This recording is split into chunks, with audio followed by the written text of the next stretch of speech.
Hello everyone, I hope this video finds you well. This one's all about worry and sensitization and what happens when you're worried and you're sensitized. Can you be worried without being sensitized? And what if you don't feel sensitized yet you're still anxious?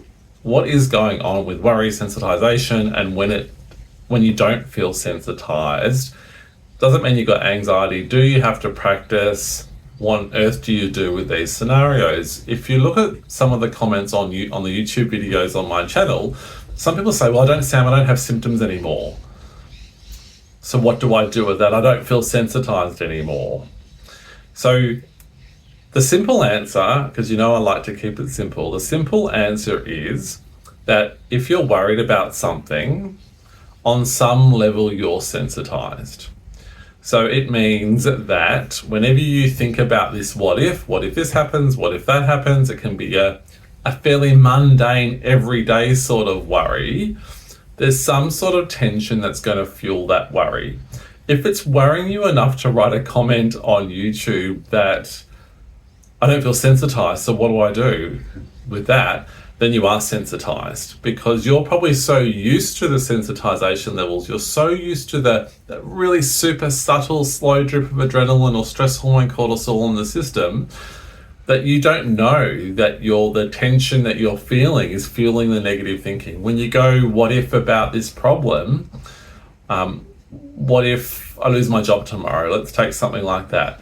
What if I can't go to work tomorrow?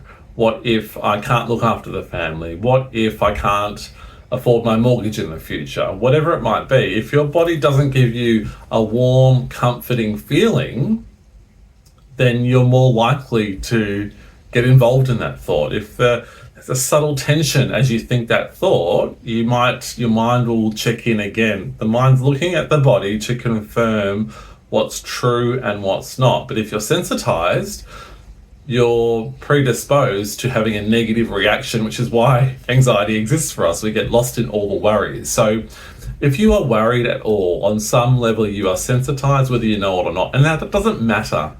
Often we get a bit locked down on these labels and terms. Sensitization is not a huge problem because we can desensitize. We might be sensitized up here and drop down a little bit and we're functioning really well, and that's great. We just want to be conscious that we're still a bit agitated, we're still elevated, so we might get a setback every now and then, or we might react to old memories, to old thoughts.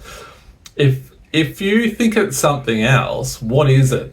What do you think it is that's causing you to worry, or this discomfort that you feel, or this uncertainty that you feel? What is it? If it's not the sensitization level, you tell me, because if there's no discomfort in the body, I would guarantee that you're not going to be worrying about whatever it is that you're worrying about.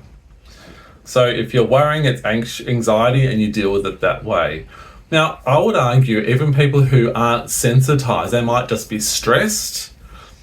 They might not have crossed over the threshold into anxiety, but I would argue that they still deal with it the same way. Their body's still reacting. Most people will have experiences of waking up at 3 a.m. not being able to get to sleep. Why? Because their nervous system's a bit more agitated than normal, maybe because of a couple of weeks of busy work. Now, they might resettle a lot quicker than someone with anxiety who's crossed over that threshold, but it's their body still leading them astray without them knowing. Now, they might naturally calm down. They might realize they're just stressed, and they might see it slightly differently. Do exercise, slow down, take a day off work, take breaks, or the stress or that they're worried about might dissipate and they go back into rest and digest mode.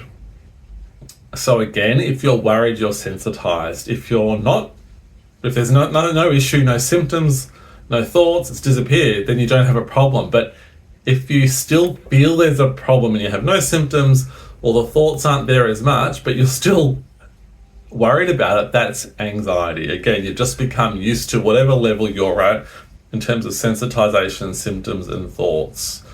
Because if you're not worried, you're not going to be on YouTube making a comment. You're not going to be searching for answers. If you're searching for answers, it's time to practice. It's time to slow down, to let it all happen. If you're agitated, annoyed, there is no reason not to practice. I'll also say something a little bit controversial. When you think about it, and again, I'll try to make it really simple. There is no reason to really ever worry. Even if there's a problem, we might have an initial alertness to a problem that needs to be dealt with. Child sick, okay, take their temperature. Yeah, okay, I'm going to monitor that. It persists, you take them to the doctor. Great. But you don't need to obsessively worry the whole way through. So as more symptoms come up, you make a different choice. You go to the doctor. Now, it's not going to be a pleasant experience. Of course, it is natural to be concerned and to be alert to that scenario, but we don't really have to worry about it in the same way that we do when it comes to anxiety, where we start to go, gosh, what if it gets worse? What if I'm making the wrong decision? What if I'm a bad parent? All that sort of stuff. What if the doctor's missed something? Even after you've taken them to the doctor, that becomes anxiety. And so there is no point in worrying really about anything, even the big stuff. There is no point worrying about it in the same way we do from an anxiety perspective when we're ruminating over it, we're going over the past, where we're worried about what might happen in the future or what we did, we're living in regret. The opportunity is to try and keep it really simple and practice first, even with the thoughts about an existing problem or challenge that you actually have to take practical steps to deal with. We practice all the way through the steps. You know, you get a symptom of something that you're not sure, you go to the doctor. Practice before going to the doctor, you practice at the doctor, you practice after. Anything that you're worried about, you practice first whilst you're taking action or figuring out what, if any, action you need to take.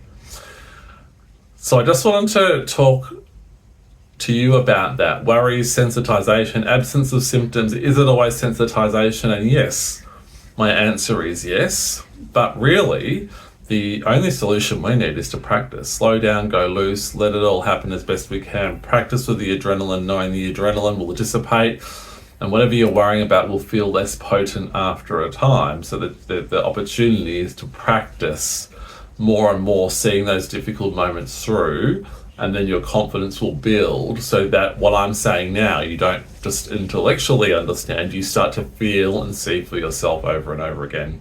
I hope that helps. If you've got any questions, please let me know. Take care.